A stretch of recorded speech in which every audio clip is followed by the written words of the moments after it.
Good evening, everyone. It's the LFC Daytrippers live match reaction, red reaction, as Liverpool absolutely trounce Atalanta 5-0 in Bergamo tonight to go clear at the top of Group D. Diogo Jota is running rampant. The front three are on a mad one. It's good to go. We're going to bring a few people in here to talk about the lineup, how we thought the game was going to go, and how it played out in the end. I'm here with Gav at the moment. Gav's here in the background running the ship for me, as per usual. And I think we're going to get Barry Devaney in here as well to give us his thoughts on the game. Baz, there you are. All right, Seany. How's it going, pal? All good, man. 5-0. 5-0. What do you think of that, mate? Buzzing, man. Didn't expect it. I don't think anybody did. But just looks like we've finally... It's the first game where... You know what I mean? We haven't struggled. We looked on it tonight.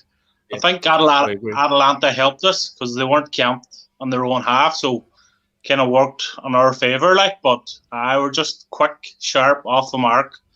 I mean, we're on it from the first minute. So there was big talk in the build-up of this being a big shootout between of Europe's top leagues, biggest scorers, because you look at last year, Atalanta were blowing teams away every week in the Serie A and the likes of that, and you've seen the build-up to the game. Everyone thought this was going to be a real shootout, real slobber knocker. What were you expecting in the build-up to the game, and what did you think of the lineup tonight from Jurgen Klopp? Was there any surprises in there for you, and how did you feel at 7 o'clock when the team was named? No real surprises. I thought Williams would have got to start because, he started one game and then they bring him out. You know what I mean? You want to give him confidence, so he's done nothing wrong. So I thought that was a good call. Everyone in the last few shows were calling for Firmino to take a break, because Jota was... he was playing that well. You had to give him a start. So, and the M3 up front, they were unreal. The movement was unreal. I know Bobby does the job, but the three of them were so fluid up front. They just looked on it. Another thing that was evident for me tonight was the strength of the bench and the options we had there. And when the team came out and you looked at that bench, it was the first time this season where you really thought, Jesus Christ, we really are geared for all competitions this year. And then you're seeing the impact of Jota tonight when he came in. Talk us through his goals, Barry. His first goal is one straight out of Robbie Fowler playbook. Unbelievable finish, unbelievable movement. I think his first actual shot where the keeper saved it, I think that made his mind up. The keeper went down low and he saved it. I think that made his mind up for the second one. But he could have easily went down and looked for a penalty, but he didn't want it. He stayed on his feet, and that wee dink with his left foot was lethal. Lethal finish. The second one, I think, was a goal of the night. The way he brought it down with his left foot, straight on the right, bang. That was brilliant finish. If you seen Manny doing that, you'd expect it. From Jota, it was brilliant. And then even the third, he ran into the keeper and he kind of rolled it under his foot and it bounced lovely, and he just perfect hat trick. Perfect, not perfect hat trick as such. Perfect for him. Yeah, the first of many, it seems. A fella who's coming in a front three that's world renowned. Everybody knows what they're all about. He comes in and he looks as if he belongs. It looks as if he could actually take the mantle and become the main man in the front three. I don't think that's reactionary to say that.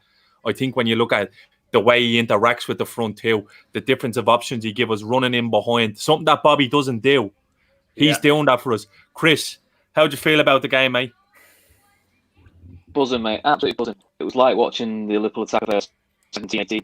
Just all-out attack, counters. It was a nice throwback. The Salah goal, it just looked like the Arsenal goal he scored in his first season. Yeah, it was incredible. It was a really controlled performance as well. And we can go on about the front four, front three, but we need to talk about the lads at the back. There was some absolutely exemplary performances from I thought Joe Gomez was excellent. I thought Trent again was brilliant defensively, and I thought Reece Williams didn't look one bit out of place. Grizz.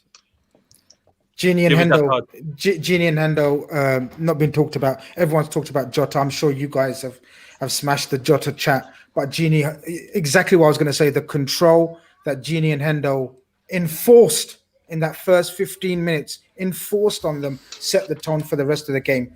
Williams was neat, immaculate. That's two 19-year-olds that have, one 19-year-old, one 23-year-old that have stepped into the back four of the best team in the world, replacing Virgil van Dijk and haven't looked out of place. That is fucking testimony to Jurgen Klopp and the way he's got these guys thinking. Whenever they're needed, they are there. I thought that was absolute superb tonight, lads. And we have to give another kid a mention who, after his last two Champions League games, was under a bit of scrutiny, and I thought he was a lot better tonight. Barry, Curtis Jones, how do you think he fared tonight? A much better performance from him, and more like what we've come to see in those cameos he made last season in the cup games. Yeah, he stepped up tonight. Like, he kept it simple, but he never stopped running the whole game. Like, but he looked to be more. I think Henderson kind of kept him right. Like, he was spraying it about, giving it simple, giving and going, but he just never stopped running the whole game. Like. Yeah, and McManaman touched on it in commentary, and I'm sure you could hear it on BT as well. The constant presence of Jordan Henderson talking everywhere. He was guiding everyone through the game. You heard him to Reece Williams, you heard him to Joe Gomez. He's not getting the credit, like Grizz says, but talked about the front three. That was as good as a European away performance as you'll see from a Liverpool side, because one thing that we have held in regard with Klopp is that we can be usually very poor in the group stage in away games of Europe. Chris, would you go along with that? Yeah. I mean, Klopp record in Italy, especially as Liverpool manager's crap. I think he's lost his last 3 games in Italy as Liverpool manager. So, I was expecting a tougher game tonight. I was assuming it'd be a draw tonight because I thought I wasn't expecting a stronger side. So again, Klopp is like the team. He has a challenge and he normally rises to it. He normally finds a way of beating any sort of adversity or switching his armour. So it's been brilliant. What the good thing is, we haven't really played full team yet. We've managed to go 3 from 3, rotating, which is something for years. So again, the signs are good. And the scary thing is, you still got Fabinho, Thiago to go back in. Gav, I'm going to go to you real quick, mate. 5 goals away from home in Europe is a massive feat, but an even bigger feat is a clean sheet away to a free score on Atalanta side. What did you think of the defensive performance as a whole? And that's now 3 clean sheets out of 3 for Liverpool in the Champions League. Is the absence of Virgil van Dijk being overplayed in the main, or do we look like we could be okay with the bodies that we have there for the time being? No, to be honest with you, Seany, I'm going to use something you always say, and it's horses for courses. And we put a back four out there today that I think I said it in the show before the game that Trent's form has picked up over the last 3 or 4 games, I think. And again tonight he showed how good he was. Robertson is just Robertson. I was delighted to see him. I was actually delighted to see him go off. I know that sounds mad, but I was delighted to see him go off and not have to play the whole game. I thought Gomez was very, very good. He's up against Lucas Muriel, is it? Lucas Muriel, yeah. Yeah. Loads of people told me about how good he was. He's not. He's brutal. But he was big and strong. He was powerful. And Gomez looked after him. Zapata was decent I think he came on. Zapata, did he? No, he just started to play in the 60th minute. No, because you know what? Too many foreign names for you guys. Do you know what it was? Do you know what it was, right? He kept saying Zapata, and there's this fella 91, and it's a completely different name on his back. And I was like, no, Gav, we told you about Zapata, and Zapata was a handful. He was a handful. Muriel was brutal. Muriel was brutal. Man. He's been to like 6-7 different clubs. But I was watching the game. Hold on, I was watching the game, right? And I seen the board go up, and I seen this fella on the screen, and I was like, "Who the fuck is he?" And then they were saying Zapata, and I was like, "Oh, there he is." And then I looked, and it was like Dave written on the back of his jersey or something. I don't know what it was. And then I was like, "Okay, right." I haven't really noticed him, but he was good in the second half. He was decent, right? So I was like, fair enough.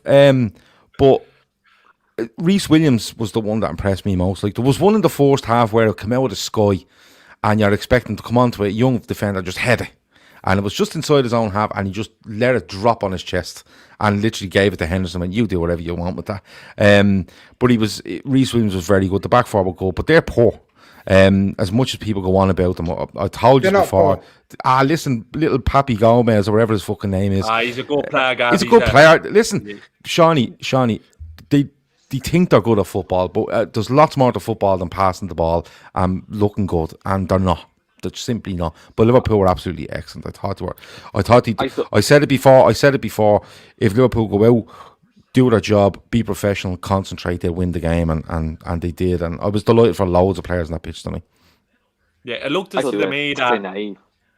It looked as to me that Gasperini didn't look at an awful lot of video footage of Liverpool tonight, because he played a back three with a high line last night tonight, which is an absolute recipe for disaster. Grizz, any thoughts on any of the Atalanta players? Did anyone stand out? No, I mean, Zapata done bits, didn't he? A few bits here and there, hit the bar, had an offside goal. But in the whole, he was starved of any supply because how good our midfield and fullbacks were. I mean, I don't know if you guys have touched on Trent's performance. I mean, we've been critical of Trent slightly, saying that, but, again, we discussed it on Sunday on the Fatback 4 in terms of how he's, if possible, become even more maturer since VVD's injury. He's taken it on his shoulders to sort of become one of the senior players in the squad. And we've always said he's like a born captain. He's going to captain Liverpool. There's absolutely no doubt about that. But he's showing it now in terms of, on the pitch as well. He talks off the pitch, but on the pitch, he's taken a huge responsibility. And you can, every single player has. I mean, the increase in focus from every single player in that squad has been absolutely impeccable.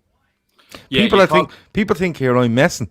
I'm not messing. Genuinely, I didn't notice the other fella playing. I thought he'd come on because he was nowhere in the first half. We were brilliant in the first half, but I'm not messing. No, we know you're not messing. I'm not messing. They're not a good side. They're not a good side. They're good at some things, but they're not a good side. You know what I mean? And Liverpool went out and exposed them for what they are, and it's make-believe football they're playing, because if you want to play 3-on-3 against Liverpool at the back, and not only that, let Liverpool's midfielders run into channels beyond that, you're not good at football. You're just not. Chris, I'm going to come to you. Grace touched on something there briefly about captains in the back and how Trent has really stepped up. But there's another captain in the back there that has gone unnoticed, and nobody said anything about him yet tonight. Alisson, absolutely excellent tonight. How do you feel about his performance? He's just that calm and influence. He is the best compliment I can give him is I view Alisson how my dad and my granddad talk about Ray Clements. My dad and my granddad always said Ray Clements. He just did the simple thing. He made everything look simple, and he kept everything calm. He just felt relaxed, and that's how I feel of Alisson. That's different types of goalkeepers, in that sense. But every shot, I don't feel relaxed. I don't feel like on edge, And he's vocal, and I think for someone like a Reece Williams, that could be a godsend having him talking behind you and talking you through it.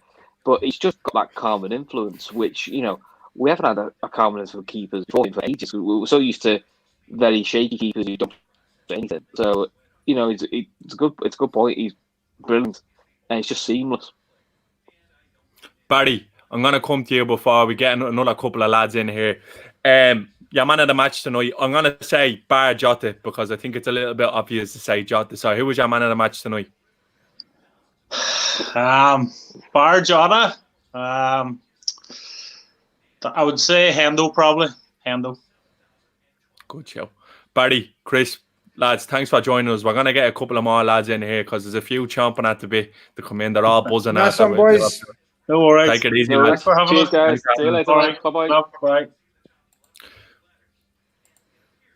Who's coming in, Grizz? Barry's in. There's Barry. He should be on. There you go.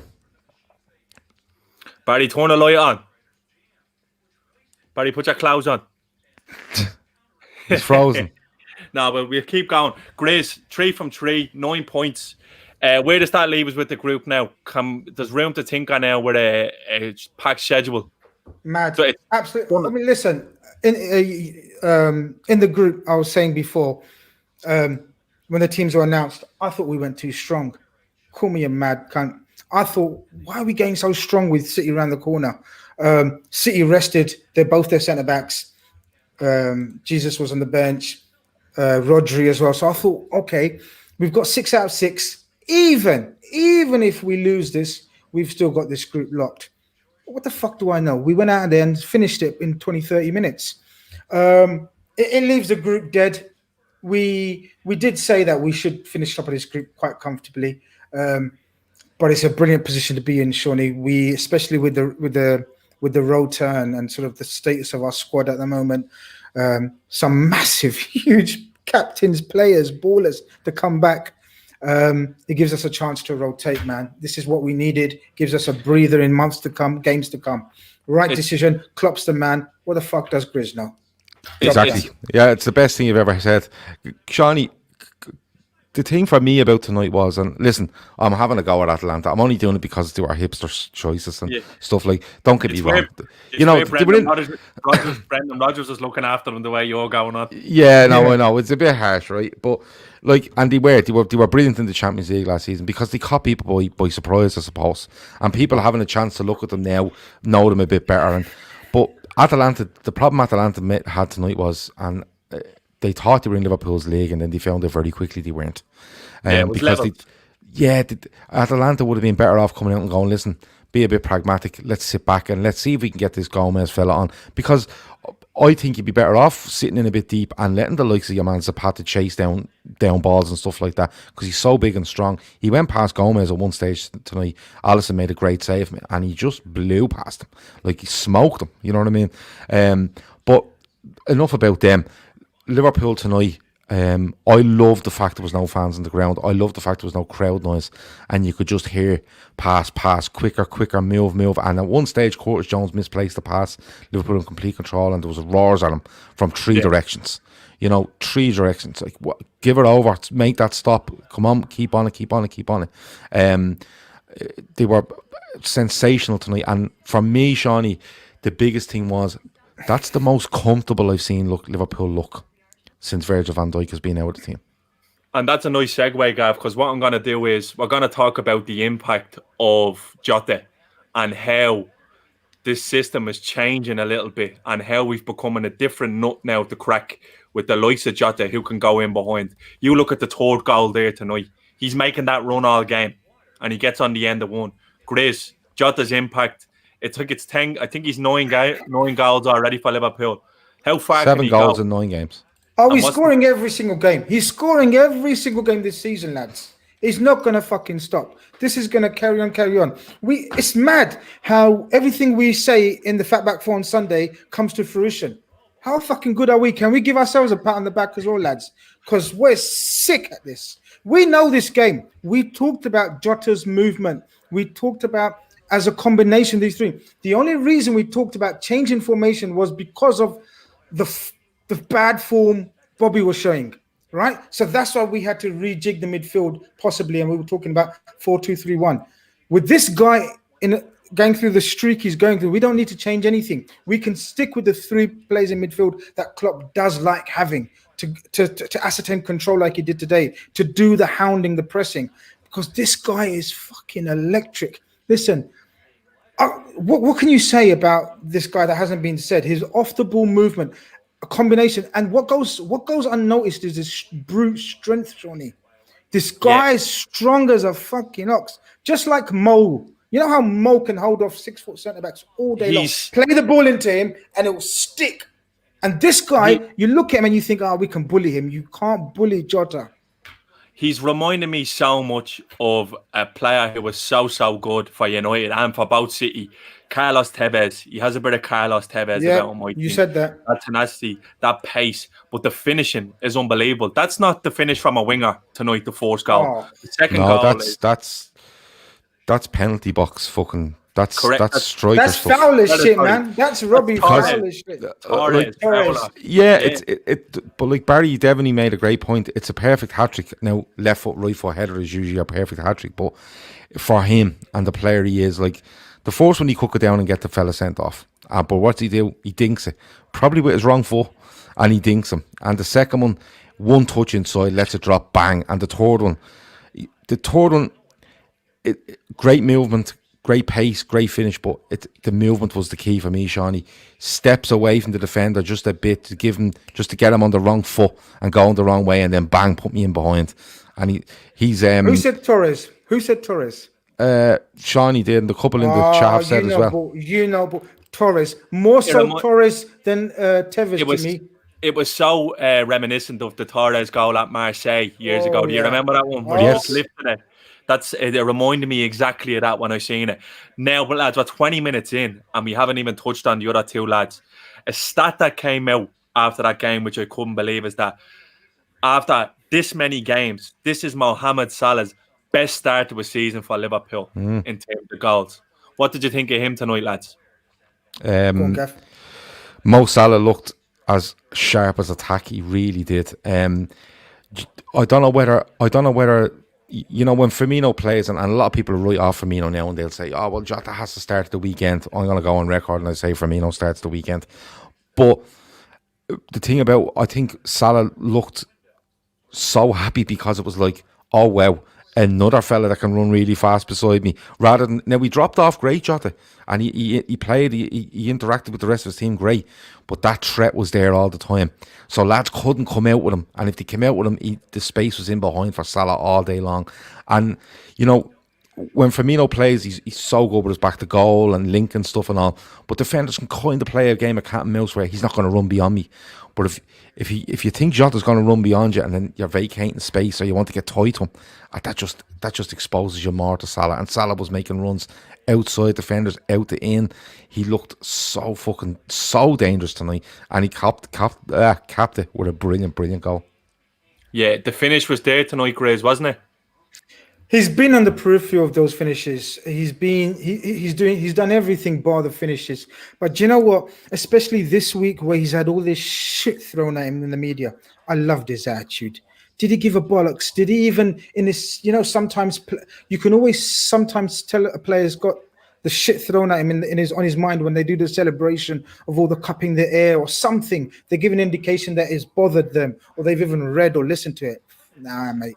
He had a job. They looked angry. They looked focused. And long may it continue. Salah was, listen, that even the one he missed, did you see the emotion and anger on their faces when they were missing chances? A 5-0 Mane and Salah were still reacting as it. These are the mentality of champions where they were raging with themselves. I thought the passing between them, again, it's all about focus and taking responsibility. You can see Salah is playing like he plays for his country. You know, this is like, and he has an air of not invincibility about him, but an air of. Can I just finish my point before you say? Quickly. He's got the air of. That's what I was trying to say. You weren't going to say he's got the air of. No, not the air. Okay. I wasn't going to use those words, but you've helped me out, so I'm going to nick it. He's got the air of. He's got the air of a feeling of, this is my club. I am the captain of this club. I don't know if you guys have touched upon it. I think Seany referenced it about captains in the team. Every single one of those players is playing like a leader and a captain. And that's what's bringing this team together. And that's why we've won 5 out of 5 since Virgil been out of the team. It's been sensational, man. I'm buzzing, as you can tell. I'm buzzing anyway, right, usually. But after today, that is what you call an Italian job. That is what you call the Liverpool version of an Italian job, boys. It was to rob back the point from Grizz. Kev O'Sullivan says it's an air of arrogance. It's not even an air. It's a surety in what he's doing. And like we've had Muppets like Danny Murphy and Tony Cascarino talk absolute shite about Mohamed Salah since the weekend. And a lot of players could get down about that. A lot of players could, if they miss a chance, get down on themselves, you know, and that can come into their head. But this fella is just like, I'm just going to keep going. Like, he's hammering down the pitch on 90 minutes trying to score. It was outrageous, you know. Barry's tried to join us again. Let me see if I can get him in. There you go. There we go. Oh, there you are, Barry. He's turned the light on. He's like Magnum P.I. He is. Just before we move on, lads, I'm going to get anyone who's watching live in the chat to just smash that like button. Only takes 2 seconds and it helps us out a bunch. And Barry's in here with the sunglasses. I don't know. Have you got glaucoma or something, Barry? They're a bit bono. There's a bit of a blue Witness shade off protection. Barry, 5-0 Liverpool. Sum it up. How are you feeling about that performance, mate? And I need the sunglasses, lads, because the Reds were just shining too bright tonight, weren't they? Listen, that deserves a like. Everyone in the chat, smash that like button just for that comment right there, right now.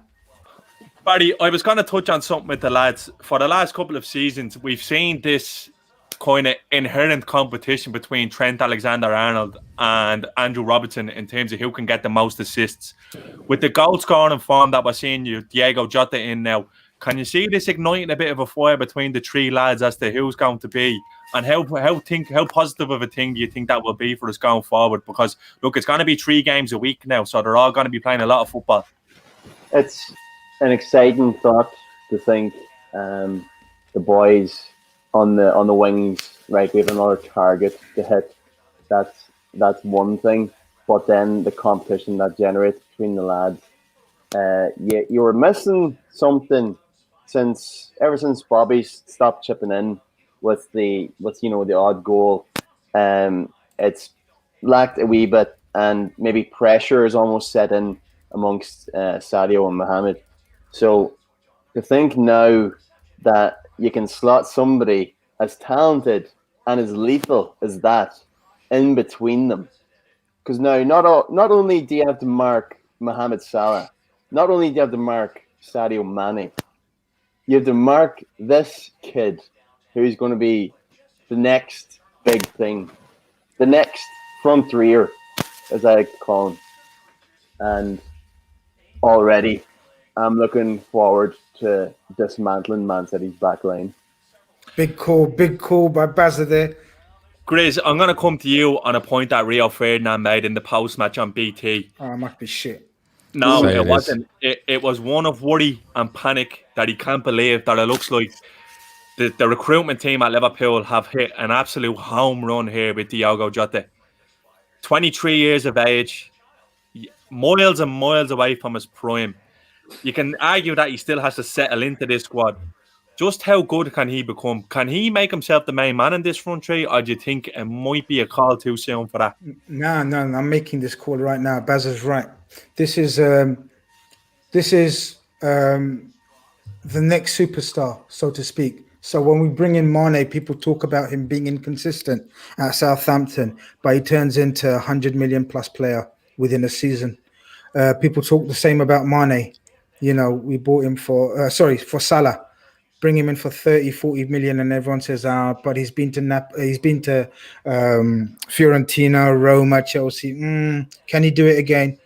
We've seen that. And we're going to see the same with this fella. Picked him up for 40. He's going to be worth triple that in a season and a half. I guarantee you guys. He's got all the attributes what Klopp wants.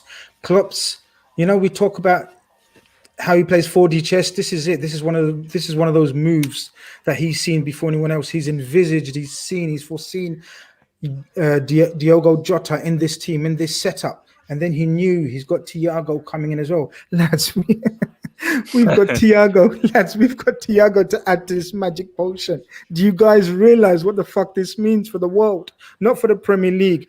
Are we in this World Club Championship again? No, we have not in it. Bollocks. It's a shit competition. Yeah, bollocks to that. But lads, this is it's mad how we've got Fabinho, Matip, and Thiago to come back into this team and fight for their places, because these youngsters are doing their best to keep them out of the team. And fair play to them. Gav was joking, but Atalanta, every football fan in this chat knows, every real football fan knows that Atalanta aren't a joke. But today we treated them like a fucking joke. Absolute joke. Is there an argument that, Seany, like, we seen today and we talked about young defenders and Gomez a bit, he's been a bit patchy. We know this, and we've mixed up our centre-half partners with him. I think he's played with 4 different partners now in 4 games. But is there an argument that literally this is the definition of attack is the best form of defence? It's just a case of we're just going to control midfield like we are, and then when we control it, we're just going to get these lads up front to go absolutely haywire and see where it takes us. I definitely see what you mean, Gav, but I don't think it's an attack is the best part of the defence thing, because I actually think that the defensive performances have been really good. Yeah. Like, we've conceded a couple of goals. That Gomez makes the mistake at West Ham, but you need to look in the main. All the games Van Dijk has been out, they've been solid at the back. We really, really have. We've been so solid at the back with the performances that we have. That's the 3rd clean sheet in a row in Europe. 2 of those away to Ajax and Atalanta. That's massive. That's massive. So we'll just keep it moving on. And the thing is, Fabinho comes back, Matip comes back. We're only going to get better. This is the thing. Like, we have had no luck with injuries, but this squad hasn't for 1 minute felt sorry for itself, and it's kept rolling on. Barry, before we get you off, mate, I'm just going to go to you real quick. We're not going to do the man of the match, so to speak, because, look, it's obviously Jota. Who stood out for you? And if Jota wasn't there tonight, who was getting the man of the match for you? Oh, take goals and assists and all the highlight stuff out of the way. To drop Curtis Jones in there and ask him to do a job. You're asking him to fit into the machine that normally operates with a Fabinho, or a Keita or a Milner. So you're in between Wijnaldum and Henderson, and they have to go about their business. You have to do equal and even at times go beyond those two individuals. And I thought Jones getting the 90 minutes, ticked every single box, did everything asked of him, and I'd say Klopp is beyond delighted with Curtis Jones, and that's another huge step along in his Liverpool career. Very, very happy with Curtis Jones tonight. Yeah, I thought he was excellent myself, and to show the character, because he hasn't really been at it the last 2 games we've seen in Midtjylland and Ajax. People did say he struggled. I think he got hooked shortly after half time in Ajax, and tonight and he played an awful lot of the game on a yellow card as well, so he showed maturity to see his way through the game, which wouldn't be easy because they had players who were buzzing around all night. So Curtis Jones, well worth the commendation. I thought he was excellent tonight as well. Grace, your man of the match? Gini Wijnaldum. Gini Wijnaldum. And to think Punks wanted him sold. He was Clarence Seedorf reincarnated there, man. That was Gini at his ball carrying, harassing, shielding, controlling best. Defensively, offensively, box to box. When people ask about what a box to box central midfielder looks like, go and watch that tape of Gini Wijnaldum tonight, and then you'll get the box to box definition right there. Just watch him for those 9 or however long he was on the pitch for. Absolute superb. Gini Wijnaldum. Yeah, he's a real Swiss Army knife of a player, isn't he? Like, you see him the way the role he plays for on the Dutch team, and he seems to be a little bit more progressive in this side. That doesn't feature Bobby Firmino. Maybe there's a little bit more being asked of him going forward in that. Well, we were just talking about sort of captains, yeah, and sort of people taking responsibility. Just literally this quote from Jurgen Klopp: Verge is not there anymore, so we had to change. The responsibility is now shared by 10 shoulders instead of 1. Everyone has to step up. And that's exactly what we've just been talking about. It's like Jurgen Klopp's listening to this just before he goes out to his press conference. It's mad. It's absolutely superb. And you're right. The way he's carrying the ball is so different. The one criticism we have of Gini is that he's too passive sometimes. He's happy to do the easy job which he can do with his eyes closed. It's what we want him to do, what he can do when he opens his eyes, because he's got the talent and the physical attributes to do what he done today. And that description of him is perfect. It's like a Swiss Army knife. He can just honest to go through you easy. And that's what he done today. It was brilliant. Gav, your shout for man of the match. Wijnaldum's a great show. Obviously, Jota's getting man of the match. We're doing it without him for consideration, but I have to go with Salah. I'm being honest with you. I just thought he was so bright from the start, Sean. He was looking to get in behind. He was committing defenders. He was making intelligent runs, and even as the game went on, his interplay when Firmino in particular come on, little balls into him, and he never seemed to lose the ball. I thought Salah just looked a menace all night, and as I said, a great goal. But you could pick loads of them. You could make an argument for a couple of the back 4. You could make an argument for some in midfield. Ty Henderson was excellent again. Jones was really, really good. That's the sort of progression you want to see. And we spoke about it after the Ajax game. You know, this is what progresses him this year. You know, going in and playing games like that, and all right, maybe not playing them all, but every second game, maybe in the Champions League, and you might see a bit less of him as we progress, and that's fair enough as well. But for me, I just thought Salah was. I thought he was just so bright all night, Shani. Lads, Tsimikas gets on there tonight. Keita comes on. We have Matip available on the bench. Shaqiri's become a real option for us in the last week. Just how important will having these bodies around be for the next 6 to 8 weeks in the lead up to Christmas? Because like Klopp said last week, we have a December and October now, and a December and November, and then we have December and December. It's a mental schedule. Barry, how big is it going to be that Klopp just continues to utilise these bodies, and how good is it to have the likes of Tsimikas, Keita and Matip available? And don't forget, we might even have THIAGO back for the game on Sunday. Never, ever will it ever be more vital in a Premier League season to have so many capable footballers in your squad.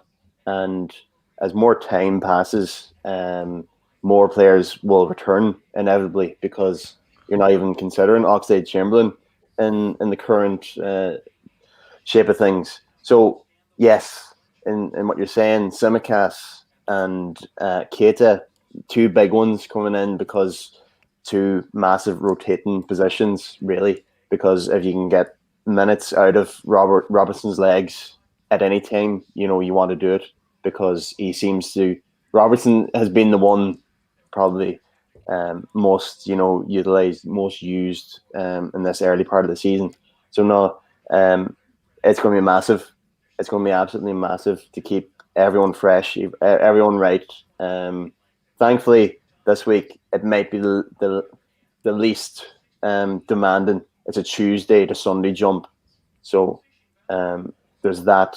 So these guys should bounce back rightly at the weekend.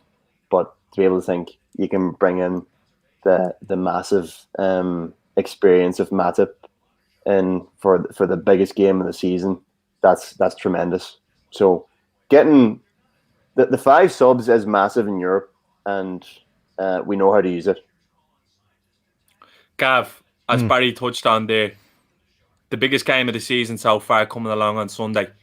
Do you foresee many changes in the lineup coming along? Do you see us going with more or less the same, maybe putting Matip in there for Williams as it's away at the Etihad? How do you see us lining up?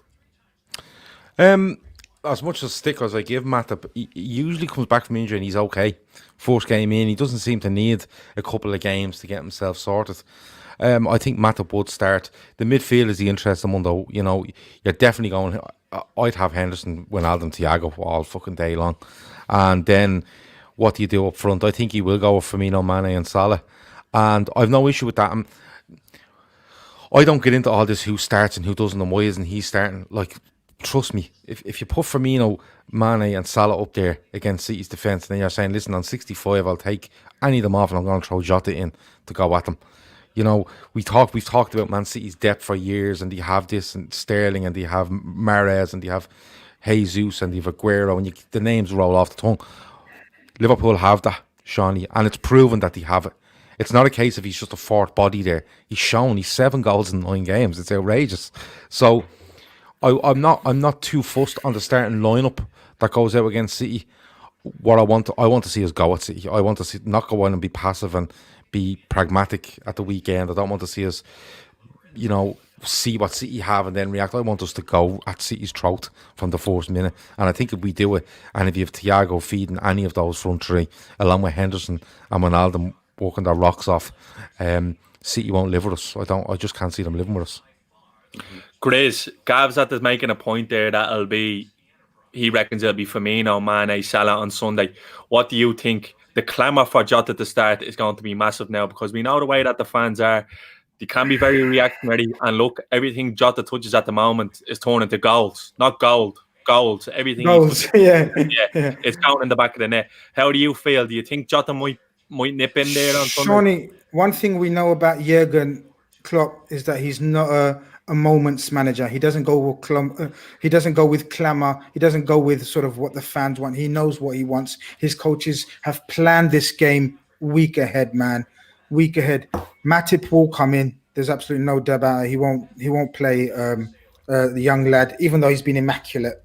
Absolutely immaculate. Matip will come in, as Gav says, usually fingers crossed, touch wood, and all the superstitions you can think of. When Matip does come back, he does look calm and he does bring an assurance. And again, he's another guy that raises his game without Virgil. THIAGO will come in for Jones, and Lord help City. And Jota has to play for the fact that City like to play on the halfway line at home, Shawnee. Yeah. Do you really fucking see them playing on the halfway line against our front three? Bobby will give them a chance to play on the halfway line. I don't want them. Oh, well, let him give them the chance to play on the halfway line and then expose them somewhere else. No, they won't. No, they won't. They won't play on the halfway line. We've already seen on the Amazon documentary exactly how. Listen, he was scared. Yeah, he was scared of the old three. Now he's going to say, "Oh my God, who is this?"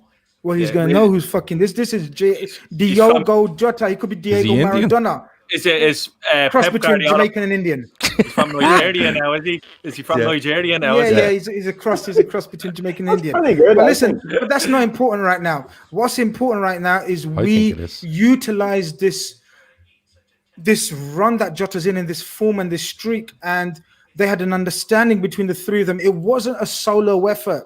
Guys, what's important to take from this game? It wasn't Diogo Jota having he had a blinding game, but it wasn't a solo effort. Not every goal was individually crafted and brilliant. It was brilliant play between all of them, and that's what Jurgen Klopp is looking for. As we all know, he's looking for team play, the understanding, the chemistry between the forwards, and he's come in and sort of made it look so easy. I think Jota definitely starts instead of Bobby, and that's no slight on Bobby. I just want a quick word on all the Bobby haters. Shut up! Stop this starting this. Oh, Bobby, be back. Bobby's been integral to our rise to where we are, and that's a summit. And Bobby's been integral to that. So don't start slagging Bobby off. Bobby needs a couple of games off, and then he'll be back, and we'll be loving him again. And you look like dickheads. So stop the slagging of Bobby. Lads, you hit the nail on the head. It's been an unbelievable away performance, an unbelievable night for Liverpool to see us sail through now. I should be top of the group in the Champions League. We're just at about 40 minutes now. Barry, thanks very much for coming on. Grizz, as always, a pleasure. Gav, an absolute pleasure. We had Chris Brack, we had Barry Devaney, and we had Bob Guardiola, Guardiola's Jamaican cousin, on there just for a little cameo. Gav, what's coming up during the week? You want to tell the lads in the chat I was watching what we have coming up during the week? Because sure, it'll be a busy one. Yeah, look, the midweek fix is on tomorrow. I know Keith, Grizz, Chris Brack, and there's one other person on that. Peter Smith.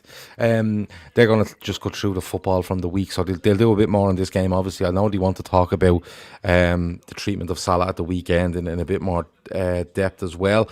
Thursday is Carnage, Grizz's new show that will be on at 10 o'clock on Thursday night with Ransom Bantz. He's his first guest. I think he's another lad on with him as well. But Rance is most certainly confirmed. Listen, that's 10 o'clock on Thursday. Don't miss that.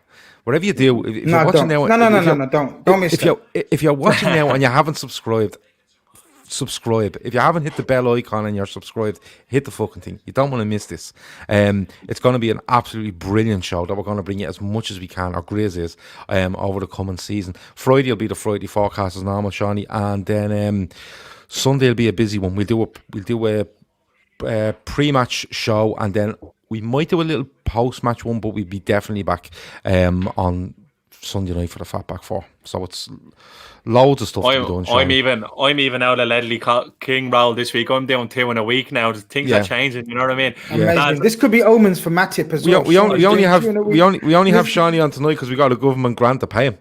I just lads, I want to thank everyone who was involved in the chat, and I just want to say something real quick. The lads behind the scenes burst our balls, and we do this all for you because we're building such a nice community here. We see different names rolling in every week, and the chat is always great. The chat is full of like-minded people, as there was, so that's why we love it. Yous are all getting involved.